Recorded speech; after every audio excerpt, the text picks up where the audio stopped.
ਵਾਕਈ ਅਸੀਂ ਫਿਰ ਉੱਥੋਂ ਸਟਾਰਟ ਕਰ ਰਹੇ ਹਾਂ ਜਿੱਥੇ ਸਾਨੂੰ ਇੱਕ ਕਾਰਨਰ 'ਚ ਧੱਕਤਾ ਸੀ, ਆਈਸੋਲੇਟ ਕਰਤਾ ਸੀ। ਤੁਸੀਂ ਓਪੀਨੀਅਨ ਪੋਲ ਦੇਖ ਲਓ, ਉੱਥੇ ਕਦੇ ਮਾਨ ਸਾਹਿਬ ਨੂੰ ਰੇਸ 'ਚ ਵੀ ਨਹੀਂ ਦਿਖਾਉਣਗੇ। ਸੋ ਮਾਨਸਿਕਤਾ ਵੀ ਉਹ ਘੜ ਦੇਣਗੇ ਵੀ ਇਹ ਤਾਂ ਬੰਦੇ ਰੇਸ 'ਚ ਵੀ ਹੈ ਨਹੀਂ। ਤਾਂ ਲੱਗਦਾ ਕਿ ਪੰਜਾਬ ਦੇ ਲੋਕ ਉਹਨਾਂ ਨੂੰ ਆਪਣੇ ਦਿਲਾਂ ਦੇ ਵਿੱਚ ਜਗ੍ਹਾ ਦੇਣ ਵਾਸਤੇ ਤਿਆਰ ਨੇ। ਜਿਹੜਾ ਪੰਜਾਬ ਦੇ ਲਈ ਦਰਦ ਰੱਖਦਾ ਉਹ ਹਰ ਬੰਦਾ ਇਹ ਚਾਹੁੰਦਾ ਵੀ ਮਾਨ ਸਾਹਿਬ ਜਿੱਤਣ। ਤੁਸੀਂ ਕਿਸੇ ਤੋਂ ਵਿਰੋਧੀਆਂ ਤੋਂ ਵੀ ਪੁੱਛ ਲਓ। ਆਹ ਦੇਖੋ ਅਕਾਲੀ ਦਲ ਅੰਮ੍ਰਿਤਸਰ ਆਪ ਮੁਹਾਰੇ ਆਉਂਦੇ ਆ, ਆਪ ਮੁਹਾਰੇ ਨਾਲ ਜੁੜਦੇ ਆ, ਆਪ ਮੁਹਾਰੇ ਪ੍ਰਚਾਰ ਕਰਦੇ ਆ। ਸੰਤ ਸਮਾਜ ਵੱਲੋਂ ਇੱਕ ਇਕੱਤਰਤਾ ਹੀ ਬੁਲਾਈ ਜਾਂਦੀ ਹੈ ਬਾਦਲ ਦਲ ਨੂੰ ਸਪੋਰਟ ਕਰਨ ਵਾਸਤੇ, ਤੇ ਇਸ ਗੱਲ ਤੋਂ ਕੀ ਤਗਾਜ਼ਾ ਲਗਾਇਆ ਜਾ ਸਕਦਾ? ਪਰ ਮੈਨੂੰ ਐਂ ਲੱਗਦਾ ਵੀ ਉਹਨਾਂ ਨੂੰ ਇੱਕ ਪੋਲੀਟੀਕਲ ਸਮਝ ਹੀ ਨਹੀਂ ਆ। ਉਹਨਾਂ ਨੂੰ ਇਹ ਸਮਝ ਹੀ ਨਹੀਂ ਆ ਰਹੀ ਵੀ ਜਿਹੜੀ ਪੋਲਿਟਿਕਸ ਅਕਾਲੀ ਦਲ ਦੀ ਸੀ ਉਹ ਧਰਮ ਯੁੱਧ ਮੋਰਚੇ ਤੋਂ ਬਾਅਦ ਬਦਲ ਗਈ।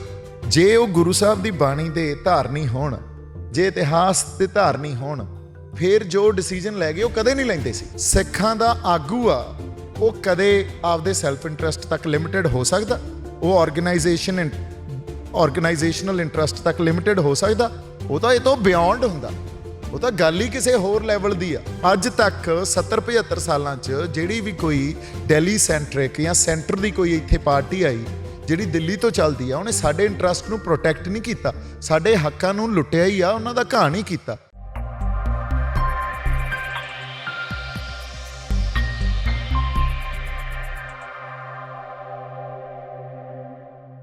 ਬਾਈ ਦੀਪ ਸਿੱਧੂ ਲਗਾਤਾਰ ਪਿੰਡਾਂ ਦੇ ਵਿੱਚ ਵਿਚਰ ਕੇ ਚੋਣ ਪ੍ਰਚਾਰ ਕਰ ਰਹੇ ਨੇ। ਅਮਰਗੜ੍ਹ ਤੋਂ ਵੀ ਸਰਦਾਰ ਸਿਮਰਜੀਤ ਸਿੰਘ ਮਾਨ ਦੇ ਹੱਕ ਦੇ ਵਿੱਚ ਪ੍ਰਚਾਰ ਕਰਕੇ ਆਏ ਨੇ, ਔਰ ਅੱਜ ਉਹਨਾਂ ਦੇ ਬਰਖੁਰਦਾਰ ਸਰਦਾਰ ਇਮਾਨ ਸਿੰਘ ਮਾਨ ਦੇ ਹੱਕ ਦੇ ਵਿੱਚ ਪ੍ਰਚਾਰ ਕਰਕੇ ਆਏ ਨੇ। ਦੀਪ ਸਿੱਧੂ ਦੇ ਨਾਲ ਗੱਲਬਾਤ ਕਰਾਂਗੇ, ਕਿਸ ਤਰ੍ਹਾਂ ਦਾ ਹੁੰਗਾਰਾ ਮੇਰੇ ਆਏ। ਦੀਪ ਬਾਈ ਲਗਾਤਾਰ ਪ੍ਰਚਾਰ ਕਰ ਰਹੇ ਹੋ ਮਾਨ ਸਾਹਿਬ ਦੇ ਹੱਕ ਦੇ ਵਿੱਚ ਵੀ, ਅਮਰਗੜ੍ਹ ਤੋਂ ਪ੍ਰਚਾਰ ਕਰਕੇ ਆਏ ਹੋ, ਅੱਜ ਫਤਿਹਗੜ੍ਹ ਸਾਹਿਬ ਦੇ ਇਲਾਕਿਆਂ ਦੇ ਵਿੱਚ ਵਿਚਰ ਰਹੇ ਹੋ, ਵੱਖ-ਵੱਖ ਪਿੰਡਾਂ ਵਿੱਚ ਜਾ ਰਹੇ ਹੋ, ਲੋਕਾਂ ਦਾ ਰਿਸਪੌਂਸ ਕਿਵੇਂ ਹੈ? ਲੋਕਾਂ ਦਾ ਰਿਸਪੌਂਸ ਤਾਂ ਬਾਕਮਾਲ ਆ ਬਾਈ। ਦੇਖੋ ਗੱਲ ਇਹ ਆ ਵੀ ਵਾਕਈ ਅਸੀਂ ਫਿਰ ਉੱਥੋਂ ਸਟਾਰਟ ਕਰ ਰਹੇ ਹਾਂ ਜਿੱਥੇ ਸਾਨੂੰ ਇੱਕ ਕਾਰਨਰ 'ਚ ਧੱਕਤਾ ਸੀ, ਆਈਸੋਲੇਟ ਕਰਤਾ ਸੀ। ਉੱਥੋਂ ਸਟਾਰਟ ਕਰਕੇ ਇਸ ਪੋਜੀਸ਼ਨ 'ਚ ਆਉਣਾ ਆਪਦੇ ਆਪ 'ਚ ਵੀ ਇੱਕ ਵੱਡੀ ਪ੍ਰਾਪਤੀ ਆ, ਕਿਉਂਕਿ ਸਾਨੂੰ ਤਾਂ ਰੇਸ 'ਚ ਨਹੀਂ ਮੰਨਦੇ ਨਾ। ਤੁਸੀਂ ਓਪੀਨੀਅਨ ਪੋਲ ਦੇਖ ਲਓ, ਉੱਥੇ ਕਦੇ ਮਾਨ ਸਾਹਿਬ ਨੂੰ ਰੇਸ 'ਚ ਵੀ ਨਹੀਂ ਦਿਖਾਉਣਗੇ। ਸੋ ਮਾਨਸਿਕਤਾ ਵੀ ਉਹ ਘੜ ਦੇਣਗੇ ਵੀ ਇਹ ਤਾਂ ਬੰਦੇ ਰੇਸ 'ਚ ਵੀ ਹੈ ਨਹੀਂ। ਇਹਨਾਂ ਨੂੰ ਤਾਂ ਅਸੀਂ ਰੈਲੇਵੈਂਟ ਵੀ ਨਹੀਂ ਮੰਨਦੇ ਵੀ ਚਲੋ ਇਹ ਆਪਦਾ ਚਿੱਤਰਾਜੀ ਕਰਨ ਵਾਸਤੇ ਚੋਣਾਂ ਲੜ ਰਹੇ ਆ। ਪਰ ਹੁਣ ਜਦੋਂ ਦੇ ਤੁਰੇ ਆ ਉਦੋਂ ਤੋਂ ਇਹਨਾਂ ਨੂੰ ਫਿਕਰ ਜੀ ਪੈ ਗਈ ਵੀ ਚਾਹੇ ਅਸੀਂ ਸੋਸ਼ਲ ਮੀਡੀਆ ਤੇ ਜਾਂ ਟੀਵੀ ਤੇ ਇਹ ਗੱਲ ਸਿਰਜ ਰਹੇ ਆ ਵੀ ਇਹ ਰੇਸ 'ਚ ਨਹੀਂ, ਪਰ ਗਰਾਊਂਡ ਰਿਐਲਿਟੀ ਕੁਝ ਹੋਰ ਬਣਦੀ ਜਾ ਰਹੀ ਆ। ਔਰ ਉਹ ਜਿਹੜੀ ਗਰਾਊਂਡ ਰਿਐਲਿਟੀ ਬਣਦੀ ਜਾ ਰਹੀ ਆ ਉਹ ਇਹਨਾਂ ਹੋਰ ਪਾਰਟੀਆਂ ਦੇ ਕੈਂਡੀਡੇਟਸ ਨੂੰ ਫਿਕਰ 'ਚ ਲੈ ਕੇ ਆ ਰਹੀ ਆ। ਤੇ ਇਸੇ ਕਰਕੇ ਕਿਉਂਕਿ ਮਾਨ ਸਾਹਿਬ ਦਾ ਜਿਹੜਾ ਇੱਕ ਪੁਰਾਣਾ ਕਾਡਰ ਵੀ ਪਿਆ, ਮਾਨ ਸਾਹਿਬ ਦਾ ਆਪਦਾ ਇੱਕ ਸੰਘਰਸ਼ ਆ ਪਿੱਛੇ, ਮਾਨ ਸਾਹਿਬ ਦਾ ਆਪਦਾ ਇੱਕ ਸਫ਼ਰ ਆ ਪਿੱਛੇ, ਲੋਕਾਂ ਦੇ ਦਿਲਾਂ 'ਚ ਮਾਨ ਸਾਹਿਬ ਲਈ ਇੱਜ਼ਤ ਬਹੁਤ ਆ। ਹੁਣ ਜਦੋਂ ਬਿਰਤਾਂਤ ਨੈਰੇਟਿਵ ਦੀ ਪਾਵਰ ਵੀ ਨਾਲ ਜੁੜਦੀ ਆ, ਜਿਹੜਾ ਆਪਾਂ ਰਚ ਰਹੇ ਹਾਂ ਸਾਰੇ ਰਲ ਮਿਲ ਕੇ, ਤਾਂ ਫਿਰ ਉਹ ਇੱਕ ਪੈਕੇਜ ਬਣਦਾ ਪੰਜਾਬ ਪੱਖੀ, ਪੈਕੇਜ ਬਣਦਾ ਪੰਜਾਬ ਕੇਂਦਰਿਤ ਸਿਆਸਤ ਜਿਹੜੀ ਕੀ ਹੋਣੀ ਚਾਹੀਦੀ ਆ, ਉਹਦਾ ਇੱਕ ਖਰੜਾ ਜਿਹਾ ਘੜਿਆ ਜਾ ਰਿਹਾ। ਮਾਨ ਸਾਹਿਬ ਦੀ ਗੱਲ ਕੀਤੀ ਤੁਸੀਂ, ਉਹਨਾਂ ਨੇ ਉਹਨਾਂ ਦਿਨਾਂ ਦੇ ਵਿੱਚ ਸਿੱਖ ਕੌਮ ਵਾਸਤੇ, ਪੰਜਾਬ ਵਾਸਤੇ ਸੰਘਰਸ਼ ਕੀਤਾ, ਔਰ ਉਹਨਾਂ ਰੁਤਬਿਆਂ ਨੂੰ ਤਿਆਗਿਆ ਜਿਹੜੇ ਰੁਤਬੇ ਤਿਆਗਣੇ ਬਹੁਤ ਇੱਕ ਤਰ੍ਹਾਂ ਦੇ ਨਾਲ ਅਸੰਭਵ ਹੋ ਜਾਂਦੇ ਆ। ਅੱਜ ਮਾਨ ਸਾਹਿਬ ਦੇ ਨਾਲ ਮਿਲ ਕੇ ਵੀ ਆਏ ਹੋ, ਪ੍ਰਚਾਰ ਵੀ ਕਰਦੇ ਹੋ, ਲੰਬਾ ਸਮਾਂ ਵਿਚਰਦੇ ਵੀ ਰਹੇ ਹੋ, ਤੇ ਉਹਨਾਂ ਦੀਆਂ ਅੱਖਾਂ ਦੇ ਵਿੱਚ ਪੰਜਾਬ ਪ੍ਰਤੀ ਦਰਦ ਝਲਕਦਾ ਹੈ। ਤਾਂ ਲੱਗਦਾ ਕਿ ਪੰਜਾਬ ਦੇ ਲੋਕ ਉਹਨਾਂ ਨੂੰ ਆਪਣੇ ਦਿਲਾਂ ਦੇ ਵਿੱਚ ਜਗ੍ਹਾ ਦੇਣ ਵਾਸਤੇ ਤਿਆਰ ਨੇ। ਦੇਖੋ ਹਰ ਜਿਹੜਾ ਪੰਜਾਬ ਦੇ ਲਈ ਦਰਦ ਰੱਖਦਾ ਉਹ ਹਰ ਬੰਦਾ ਇਹ ਚਾਹੁੰਦਾ ਵੀ ਮਾਨ ਸਾਹਿਬ ਜਿੱਤਣ। ਤੁਸੀਂ ਕਿਸੇ ਤੋਂ ਵਿਰੋਧੀਆਂ ਤੋਂ ਵੀ ਪੁੱਛ ਲਓ ਵੀ ਮਾਨ ਸਾਹਿਬ ਜਿੱਤਣ ਯਾਰ। ਕਿਉਂ ਉਹਨਾਂ ਦੇ ਅੰਦਰ ਜੇ ਕੋਈ ਦਰਦ ਆ ਕਿਸੇ ਦੇ ਅੰਦਰ, ਉਹ ਆਪਦੇ ਆਪ ਨੂੰ ਝੂਠ ਬੋਲਣਾ ਬਹੁਤ ਔਖਾ ਹੋ ਜਾਂਦਾ ਫਿਰ। ਪਰ ਅਗਲੀ ਗੱਲ ਇਹ ਆ ਵੀ ਇਸ ਵੋਟ ਪੋਲਿਟਿਕਸ 'ਚ ਜਿਹੜੀ ਜਿੱਤ ਹਾਰ ਆ ਨਾ, ਉਹ ਵੀ ਕਿਸੇ ਹੱਦ ਤੱਕ ਸਟੇਟ ਦੇ ਕੋਲੇ ਪਈ ਆ, ਉਹ ਆਪਦੇ ਕੋਲੇ ਰੱਖਦੇ ਆ ਉਹ। ਔਰ ਉਸ ਜਿੱਤ ਹਾਰ ਨੂੰ ਮੈਨੀਪੂਲੇਟ ਕਿਵੇਂ ਕਰਨਾ, ਇਹ ਖੇਡ ਖੇਡਣੀ ਆਉਂਦੀ ਆ ਉਹਨਾਂ ਨੂੰ। ਸੋ ਅਸੀਂ ਤਾਂ ਆਪਦੇ ਆਪ ਨੂੰ ਹਜੇ ਰੈਲੇਵੈਂਟ ਰੱਖਣਾ, ਅਸੀਂ ਇਹਨਾਂ ਨੂੰ ਇਹ ਦਿਖਾਉਣਾ ਵੀ ਅਸੀਂ ਹੈਗੇ ਆ, ਸਾਡੀ ਹੋਂਦ ਹੈਗੀ ਆ। ਅਸੀਂ ਐਕਤੀ 1-2 ਆਵਾਜ਼ਾਂ ਹੀ ਚਾਹੇ ਅਸੈਂਬਲੀ 'ਚ ਭੇਜੀਏ, ਉਹ ਅਕਾਲ ਪੁਰਖ ਵਾਹਿਗੁਰੂ ਮਿਹਰ ਕਰੇ ਜ਼ਿਆਦਾ ਕੈਂਡੀਡੇਟ ਜਿੱਤਣ, ਪਰ ਇੱਕ ਦੋ ਆਵਾਜ਼ਾਂ ਜਦੋਂ ਕਿਲੇ 'ਚ ਗੂੰਜਣ ਲੱਗ ਗਈਆਂ ਸਾਡੀਆਂ, ਉਦੋਂ ਬਾਅਦ ਫਿਰ ਅਸੀਂ ਕਿਲਾ ਵੀ ਫਤਿਹ ਕਰਾਂਗੇ। ਆਪਦੇ ਸਮਰਥਕ ਕਹਿੰਦੇ ਨੇ ਕਿ ਰਵਾਇਤੀ ਪਾਰਟੀਆਂ ਦੇ ਖਿਲਾਫ ਦੀਪ ਬੋਲਦਾ ਹੈ, ਤਾਂ ਅਕਾਲੀ ਦਲ ਦੇ ਖਿਲਾਫ ਕਿਉਂ ਨਹੀਂ ਬੋਲਦੇ? ਕੀ ਲੱਗਦਾ ਹੈ ਅਕਾਲੀ ਦਲ ਬਾਰੇ? ਨਹੀਂ ਜੀ, ਦੇਖੋ ਮੈਂ ਤਾਂ ਹਮੇਸ਼ਾ ਜਿਹੜੀ ਅਕਾਲੀ ਦਲ ਇੱਕ ਸੰਘਰਸ਼ 'ਚੋਂ ਨਿਕਲੀ ਹੋਈ ਪਾਰਟੀ ਹੈ ਨਾ, ਪਾਰਟੀ ਮਾੜੀ ਨਹੀਂ ਆ, ਪਾਰਟੀ ਦੇ ਲੀਡਰਸ਼ਿਪ ਜਿਹੜੀ ਆ ਉਹਨਾਂ ਨੇ ਉਸ ਪਾਰਟੀ 'ਚ ਬਹੁਤ ਜ਼ਿਆਦਾ ਨਿਘਾਰ ਲੈ ਆਂਦਾ। ਤੇ ਜਦੋਂ ਆਪਾਂ ਗੱਲ ਕਰਦੇ ਹਾਂ, ਆਪਾਂ ਤਕੜੀ ਦੀ ਵੀ ਗੱਲ ਕਰਦੇ ਹਾਂ, ਕਿੱਥੇ ਤਾਂ ਉਹ ਸਮਾਂ ਸੀ ਜਦੋਂ ਅਕਾਲੀ ਦਲ ਲਈ ਜਿਹੜੇ ਅਕਾਲੀ ਦਲ ਦੇ ਵਰਕਰ ਸੀ ਉਹ ਸ਼ਹਾਦਤਾਂ ਦਿੰਦੇ ਸੀ। ਕਿੱਥੇ ਸਮਾਂ ਇਹ ਆ ਗਿਆ ਵੀ ਅੱਜ ਉਹਨਾਂ ਨੂੰ ਲੋਕਾਂ ਤੋਂ ਭੱਜਣਾ ਪੈ ਰਿਹਾ, ਉਹਨਾਂ ਦੀਆਂ ਰੈਲੀਆਂ ਲਈ ਪੈਸੇ ਦੇ ਜਾਂ ਹੋਰ ਲਾਲਚ ਦੇ ਲੋਕ ਇਕੱਠੇ ਕਰਨੇ ਪੈ ਰਹੇ ਆ। ਆਹ ਦੇਖੋ ਅਕਾਲੀ ਦਲ ਅੰਮ੍ਰਿਤਸਰ ਆਪ ਮੁਹਾਰੇ ਆਉਂਦੇ ਆ, ਆਪ ਮੁਹਾਰੇ ਨਾਲ ਜੁੜਦੇ ਆ, ਆਪ ਮੁਹਾਰੇ ਪ੍ਰਚਾਰ ਕਰਦੇ ਆ। ਇੱਕ ਪਾਸੇ ਮਾਨ ਸਾਹਿਬ ਖੜੇ ਨੇ, ਇੱਕ ਪਾਸੇ ਬਾਦਲ ਸਾਹਿਬ ਲੰਬੀ ਤੋਂ ਖੜੇ ਨੇ, ਇੰਨੀ ਵਡੇਰੀ ਉਮਰ ਹੋ ਚੁੱਕੀ ਹੈ, ਤੇ ਪਰ ਦੂਜੇ ਪਾਸੇ ਦੇਖਿਆ ਜਾਵੇ ਤਾਂ ਸੰਤ ਸਮਾਜ ਵੱਲੋਂ ਇੱਕ ਇਕੱਤਰਤਾ ਹੀ ਬੁਲਾਈ ਜਾਂਦੀ ਹੈ ਬਾਦਲ ਦਲ ਨੂੰ ਸਪੋਰਟ ਕਰਨ ਵਾਸਤੇ, ਤੇ ਇਸ ਗੱਲ ਤੋਂ ਕੀ ਤਗਾਜ਼ਾ ਲਗਾਇਆ ਜਾ ਸਕਦਾ ਹੈ?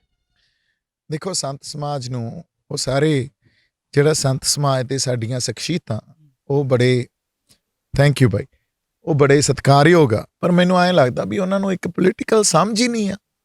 ਉਹਨਾਂ ਨੂੰ ਇਹ ਸਮਝ ਹੀ ਨਹੀਂ ਆ ਰਹੀ ਵੀ ਜਿਹੜੀ ਪੋਲਿਟਿਕਸ ਅਕਾਲੀ ਦਲ ਦੀ ਸੀ ਉਹ ਧਰਮ ਯੁੱਧ ਮੋਰਚੇ ਤੋਂ ਬਾਅਦ ਬਦਲ ਗਈ। ਅਕਾਲੀ ਦਲ ਆਪਦੀ ਪੋਲਿਟਿਕਸ ਤੇ ਰਿਹਾ ਹੀ ਨਹੀਂ, ਉਹ ਅਕਾਲੀ ਦਲ ਬਾਦਲ ਦੀ ਗੱਲ ਕਰ ਰਹੇ ਆ। ਨਹੀਂ ਸਮਝ ਮੰਨਿਆ ਜਾਵੇ ਕਿ ਜਾਂ ਫਿਰ ਮੰਨਿਆ ਜਾਵੇ ਕਿ ਉਹ ਵੀ ਕਿਤੇ ਨੀਤੀ ਤਹਿਤ ਅੜੇ ਹੋਏ ਨੇ, ਕਿਉਂਕਿ ਇੱਕ ਆਮ ਜਿਹੜਾ ਜਦੋਂ ਅਕਾਲੀ ਲੀਡਰਾਂ ਨੂੰ ਸਵਾਲ ਕਰਦਾ ਹੈ, ਕਾਂਗਰਸੀਆਂ ਨੂੰ ਸਵਾਲ ਕਰਦਾ, ਤਾਂ ਜਿਹੜੇ ਉਹਨਾਂ ਦੇ ਰਾਜਕਾਲ ਦੇ ਦੌਰਾਨ ਜਿਹੜੀਆਂ ਗਲਤੀਆਂ ਰਹੀਆਂ ਹੁੰਦੀਆਂ ਨੇ ਉੱਤੇ ਸਵਾਲ ਦਾਗੇ ਜਾਂਦੇ ਆ।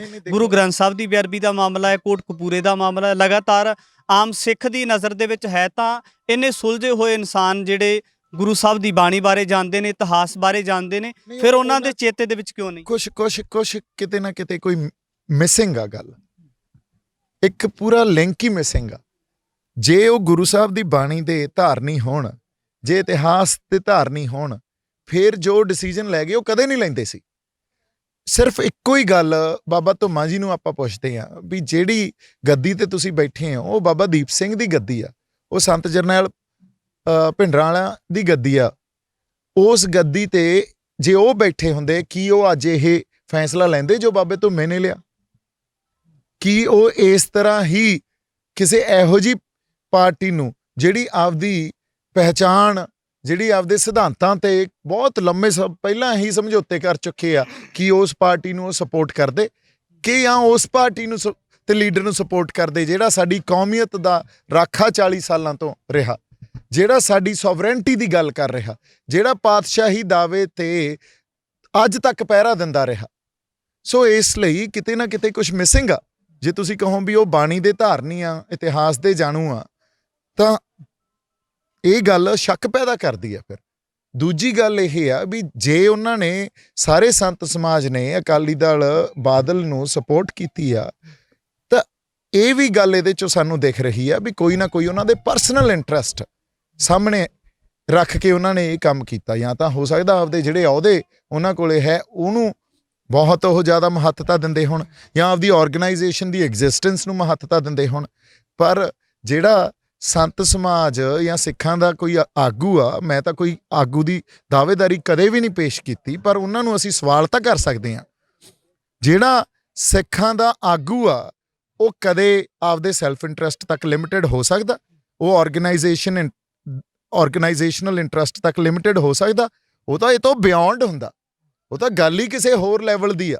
ਸੋ ਇਸ ਲਈ ਸੰਤ ਸਮਾਜ ਨੇ ਜਿਹੜਾ ਡਿਸੀਜਨ ਲਿਆ ਉਹ ਡਿਸਅਪੁਆਇੰਟਮੈਂਟ ਸਾਨੂੰ ਉਸ ਗੱਲ ਤੇ ਸਾਨੂੰ ਇਹ ਗਿਲਾ ਵੀ ਆ ਸੰਤ ਸਮਾਜ ਦੇ ਪ੍ਰਤੀ ਵੀ ਤੁਸੀਂ ਇਸ ਆਪਦੇ ਪੂਰੇ ਡਿਸੀਜਨ ਨੂੰ ਇੱਕ ਵਾਰੀ ਫੇਰ ਵਾਚੋ ਤੇ ਫਿਰ ਉਹਨੂੰ ਉਹਦੀ ਅਸਲ ਪਰਖ ਕਰਕੇ ਫਿਰ ਦੁਬਾਰਾ ਡਿਸੀਜਨ ਲਓ ਵੀ ਕਿਹੜੇ ਪਾਸੇ ਸਪੋਰਟ ਦੇਣੀ ਆ। ਦੀਪ, ਅਖੀਰਲਾ ਸਵਾਲ ਹੈ ਕਿ ਨਵਜੋਤ ਸਿੱਧੂ ਕਾਂਗਰਸ ਦੇ ਪ੍ਰਧਾਨ ਗੱਲ ਕਰਦੇ ਨੇ ਜਿੱਤੇਗਾ ਪੰਜਾਬ, ਜਿਹੜੀ ਸੁਹਿਰਦਗੀ ਭਰੇ ਵਿੱਚੋਂ ਤੁਸੀਂ ਪੰਜਾਬ ਜਿੱਤਣ ਦੀ ਗੱਲ ਕਰਦੇ ਹੋ, ਕਿ ਨਵਜੋਤ ਸਿੱਧੂ ਵੀ ਉਸੇ ਸੁਹਿਰਦਗੀ ਦੇ ਵਿੱਚੋਂ ਪੰਜਾਬ ਜਿੱਤਣ ਦੀ ਗੱਲ ਕਰਦੇ ਨੇ? ਦੇਖੋ ਉਹਨਾਂ ਦੀਆਂ ਇੰਟੈਂਸ਼ਨਸ ਕੀ ਆ ਇਹ ਤਾਂ ਉਹਨਾਂ ਨੂੰ ਤੇ ਅਕਾਲ ਪੁਰਖ ਵਾਹਿਗੁਰੂ ਨੂੰ ਪਤਾ। ਪਰ ਸਾਨੂੰ ਇਹ ਜ਼ਰੂਰ ਪਤਾ ਵੀ ਜਿਹੜੀ ਪਾਰਟੀ ਨਾਲ ਉਹ ਚੱਲੇ ਹੋਏ ਆ ਉਹ ਇੱਕ ਨੈਸ਼ਨਲ ਪਾਰਟੀ ਆ। ਨੈਸ਼ਨਲ ਪਾਰਟੀ ਦੇ ਜਿਹੜੇ ਇੰਟਰਸਟ ਆ ਉਹ ਨੈਸ਼ਨਲ ਆ, ਉਹ ਦਿੱਲੀ ਸੈਂਟਰਿਕ ਆ, ਪੰਜਾਬ ਸੈਂਟਰਿਕ ਨਹੀਂ ਆ। ਸੋ ਜੇ ਸਰਦਾਰ ਨਵਜੋਤ ਸਿੰਘ ਸਿੱਧੂ ਇਹ ਸੋਚਦੇ ਆ ਵੀ ਕਾਂਗਰਸ 'ਚ ਰਹਿ ਕੇ ਉਹ ਪੰਜਾਬ ਸੈਂਟਰਿਕ ਕੁਛ ਕਰ ਜਾਣਗੇ ਜਾਂ ਪੰਜਾਬ ਦੇ ਇੰਟਰਸਟਸ ਨੂੰ ਪ੍ਰੋਟੈਕਟ ਕਰ ਜਾਣਗੇ ਤਾਂ ਇਹ ਉਹਨਾਂ ਦੀ ਖੁਸ਼ਫਹਿਮੀ ਆ ਜਾਂ ਗਲਤਫਹਿਮੀ ਆ। ਅੱਜ ਤੱਕ 70-75 ਸਾਲਾਂ 'ਚ ਜਿਹੜੀ ਵੀ ਕੋਈ ਦਿੱਲੀ ਸੈਂਟਰਿਕ ਜਾਂ ਸੈਂਟਰ ਦੀ ਕੋਈ ਇੱਥੇ ਪਾਰਟੀ ਆਈ ਜਿਹੜੀ ਦਿੱਲੀ ਤੋਂ ਚੱਲਦੀ ਆ, ਉਹਨੇ ਸਾਡੇ ਇੰਟਰਸਟ ਨੂੰ ਪ੍ਰੋਟੈਕਟ ਨਹੀਂ ਕੀਤਾ, ਸਾਡੇ ਹੱਕਾਂ ਨੂੰ ਲੁੱਟਿਆ ਹੀ ਆ, ਉਹਨਾਂ ਦਾ ਘਾਹ ਨਹੀਂ ਕੀਤਾ। ਸੋ ਹੁਣ ਵੀ ਨਹੀਂ ਉਹ ਆਪਦੇ ਮੂਲ ਖਾਂਸੇ ਤੋਂ ਕਿਵੇਂ ਬਦਲ ਸਕਦੇ ਆ? ਮੂਲ ਖਾਂਸੇ ਤੋਂ ਤਾਂ ਨਹੀਂ ਬਦਲ ਸਕਦੇ ਨਾ। ਇਹ ਜ਼ਰੂਰ ਆ ਵੀ ਸਿੱਧੂ ਸਾਹਿਬ ਦੀਆਂ ਇੰਟੈਂਸ਼ਨਸ ਜੇ ਠੀਕ ਹੋਣ ਫਿਰ ਉਹਨਾਂ ਨੂੰ ਆਪਦੀ ਪਾਰਟੀ 'ਚ ਹੀ ਸੰਘਰਸ਼ ਕਰਨਾ ਪਊਗਾ। ਥੋੜ੍ਹੀ ਦੇਰ ਬਾਅਦ ਉਹਨਾਂ ਨੂੰ ਲੱਗ ਜੂ ਪਤਾ ਵੀ ਕਿਵੇਂ ਆਪਦੀ ਪਾਰਟੀ 'ਚ ਹੀ ਖੂੰਜੇ ਲਾ ਦਿੱਤਾ ਜਾਂਦਾ ਉਹਨਾਂ ਨੂੰ। ਸੋ ਇਸ ਕਰਕੇ ਸਿੱਧੂ ਸਾਹਿਬ ਜਿਹੜੇ ਪਾਲੇ 'ਚ ਖੜੇ ਆ ਉਹ ਦੁਸ਼ਮਣ ਦਾ ਪਾਲਾ, ਉਹਨਾਂ ਨੂੰ ਜਿੰਨੀ ਛੇਤੀ ਇਸ ਗੱਲ ਦੀ ਸਮਝ ਆ ਜੇ ਓਨਾ ਹੀ ਚੰਗਾ। ਸਰਦਾਰ ਸਿਮਰਜੀਤ ਸਿੰਘ ਮਾਨ ਜਿੰਦਾਬਾਦ।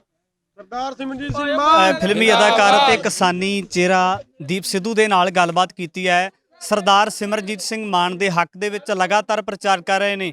ਔਰ ਇੱਕ ਹੋਰ ਸੋਚਣ ਵਾਲੀ ਗੱਲ ਹੈ ਕਿ ਮਾਨ ਸਾਹਿਬ ਦੇ ਹੱਕ ਦੇ ਵਿੱਚ ਜਾਂ ਉਹਨਾਂ ਦੀ ਪਾਰਟੀ ਦੇ ਹੱਕ ਦੇ ਵਿੱਚ ਲਗਾਤਾਰ ਜਿਹੜੇ ਪੰਜਾਬ ਪੱਖੀ ਲੋਕ ਨੇ, ਜਿਹੜੇ ਪੰਜਾਬ ਬਾਰੇ ਸੋਚਦੇ ਨੇ, ਪੰਥ ਬਾਰੇ ਸੋਚਦੇ ਨੇ, ਐਸੀਆਂ ਸ਼ਖਸੀਅਤਾਂ ਦਾ ਪੰਜਾਬ ਦੇ ਲੋਕਾਂ ਦੇ ਵਿੱਚ ਜਾਗਰੂਕਤਾ ਲੈ ਕੇ ਆਉਣਾ ਔਰ ਉਹਨਾਂ ਲੋਕਾਂ ਨੂੰ ਸਪੋਰਟ ਕਰਨ ਬਾਰੇ ਕਹਿਣਾ ਜਿਨ੍ਹਾਂ ਲੋਕਾਂ ਨੇ ਲਗਾਤਾਰ ਆਪਣੇ ਅਹੁਦੇ ਤਿਆਗ ਕੇ ਪੰਜਾਬ ਅਤੇ ਪੰਥ ਦੀ ਗੱਲ ਕੀਤੀ ਹੋਵੇ। ਆਉਣ ਵਾਲੇ ਸਮੇਂ ਦੇ ਵਿੱਚ ਵੀ ਇਸ ਤਰ੍ਹਾਂ ਦੀਆਂ तमाम ਸ਼ਖਸੀਅਤਾਂ ਨੂੰ ਤੁਹਾਡੇ ਦਰਮਿਆਨ ਹਾਜ਼ਰ ਕਰਾਂਗਾ। ਧੰਨਵਾਦ। ਵਾਹਿਗੁਰੂ ਜੀ ਕਾ ਖਾਲਸਾ, ਵਾਹਿਗੁਰੂ ਜੀ ਕੀ ਫਤਿਹ।